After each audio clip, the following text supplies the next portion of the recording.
Big John, Big John. Morning, everybody. Did the chores, fed all the animals, fed the big silver box, the wood burner, and I just started the heat in the garage. Truck's running. I finished the test plot yesterday, last night. So Kirk's loaded with a load and I've got a load in here. So we're gonna run them up to Mommy, up to the Andersons. Like I said, I got the heat turned on in the garage this morning. That fired up pretty easy, no issues. So Thanksgiving dinner will be warm. The garage will be warm for Thanksgiving dinner. Rain gauge said 4/10.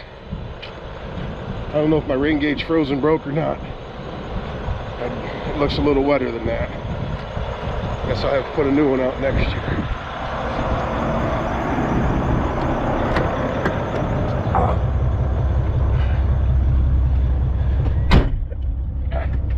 All right, so we need fuel, so I'm gonna head over to the corner and meet up with Kirk and get fuel, and then we'll go. All right, well, I was yakking with Kirk on the phone on the way up here, so I didn't pick the camera up. And then when I tried to do something, that last clip, I think I accidentally had it on time lapse. But anyway, we're through and dumped, and so the test plot is unloaded, off wheels to the elevator. So 44 acres to go over to Woodville.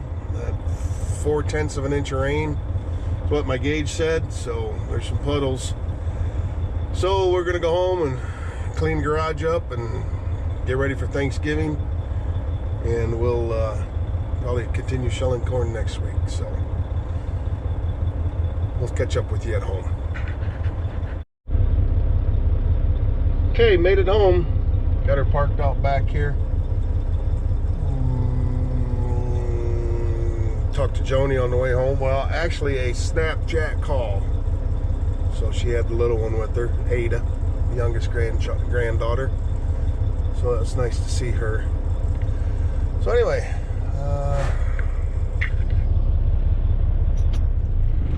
yeah, 44 acres to go. And we'll go from there. Sorry about that. Let's go clean the garage. Okay, I don't know if I showed you. I don't remember if I videoed any of this or not. This is my tree clipper. It actually goes onto a Bobcat or a tractor with the Bobcat attachment. It has hydraulics. It has an electric plug there too. You can see it hanging down.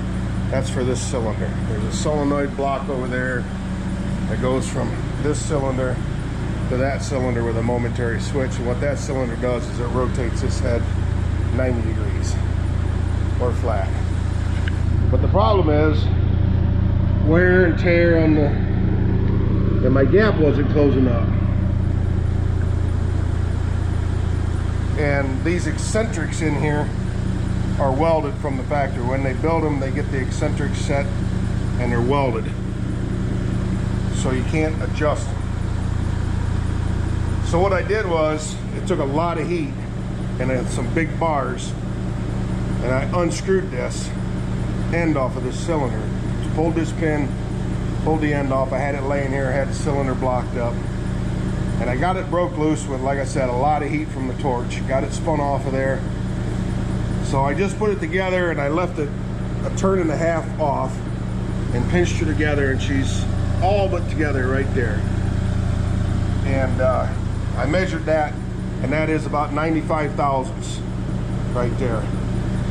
So it's a 2-inch shaft, and it is 1.5 inches on the center with the thread. So I need to get approximately 100,000 thickness shims. I want to get like a couple of 20s, or like 5 20s and a couple of 5s if I can get them made at work, and shim this out because this actually butts up against the shaft here on the shoulder. It's tight. It does not rely on the threads to hold it.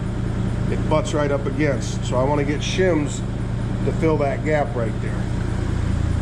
But I just put that together real quick. Well, not real quick, but I just put that together so I can move it. Like I said, Thanksgiving's in here day after tomorrow. So I throwed that together. I got my feeler gauges out and measured that gap. So now I can take this rig back out in the barn. Probably gonna drop it off. Then I'm gonna come back up here and hook onto the forklift. I put a floor jack under it, jacked it up, and put my come along up here to hold it up in the air. So I'm just gonna pull that right out the door. I got the cab fairly closed, got all my tools out of it. So I'm just gonna put that out on the concrete apron. Hopefully most of it's still underneath the awning. Hopefully it stays on the concrete. I can get it out there and stay on the concrete. So what I'll probably do, being that's running, I'll take that out in the barn, drop it off, bring the Mini back up here, hook a strap onto that, pull it out. I probably will. I'll use the front blade, and I'll either get a chain or a strap or something and go off of one of these hooks here to the back of the forklift. That way I can back it out, but I can also use the blade to stop it. The parking brake does work on there really well, but as per usual, I'm working alone. So we're going to open that door and pull it outside, and lower this down.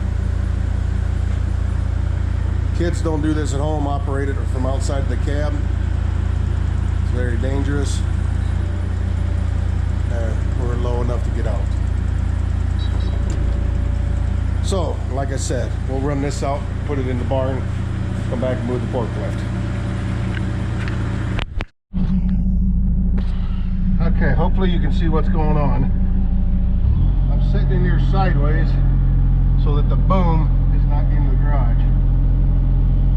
Get a short chain out of the gooseneck.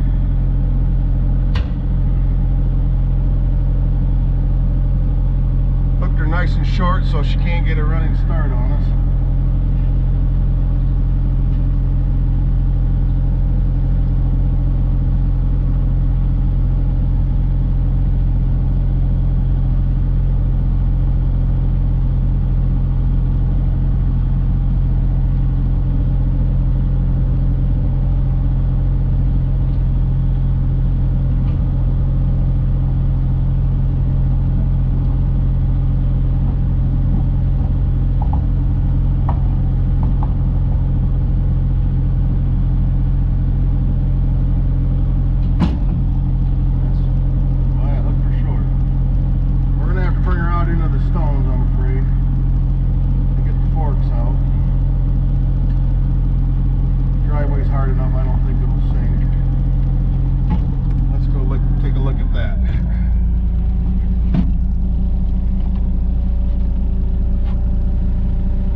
Forks are clear by a good 6 inches. So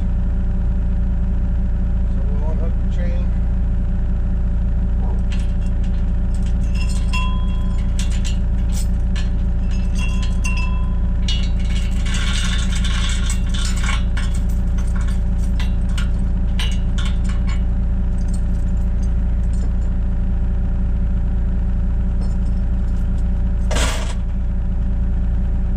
Wheels are blocked.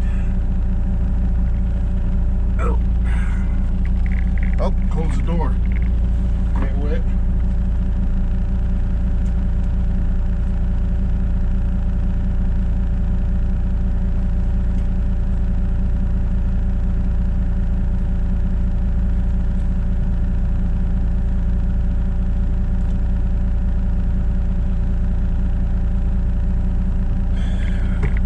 Oh. Okay. outside. Oh, the back window's missing, but the doors have got windows in them and stuff, so, and the windshield. So anyway, take this out in the barn, I'm gonna get the lawnmower out, put it in the barn, and go from there. Okay, probably can't see much, but I got the mower back in there in the corner. Hey, Ruckus, in front of the grain drill. So it's not bothering anything. I was gonna put it right here, but sometimes snow blows in, so put her back there.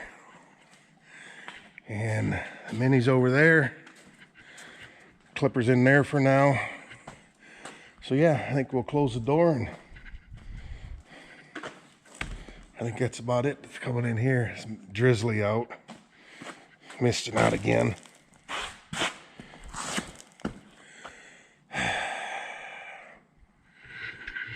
Wish we had that corn off. Oh well, a lot of people got corn out yet. The wheat's coming, so that's good. See you back up to the garage.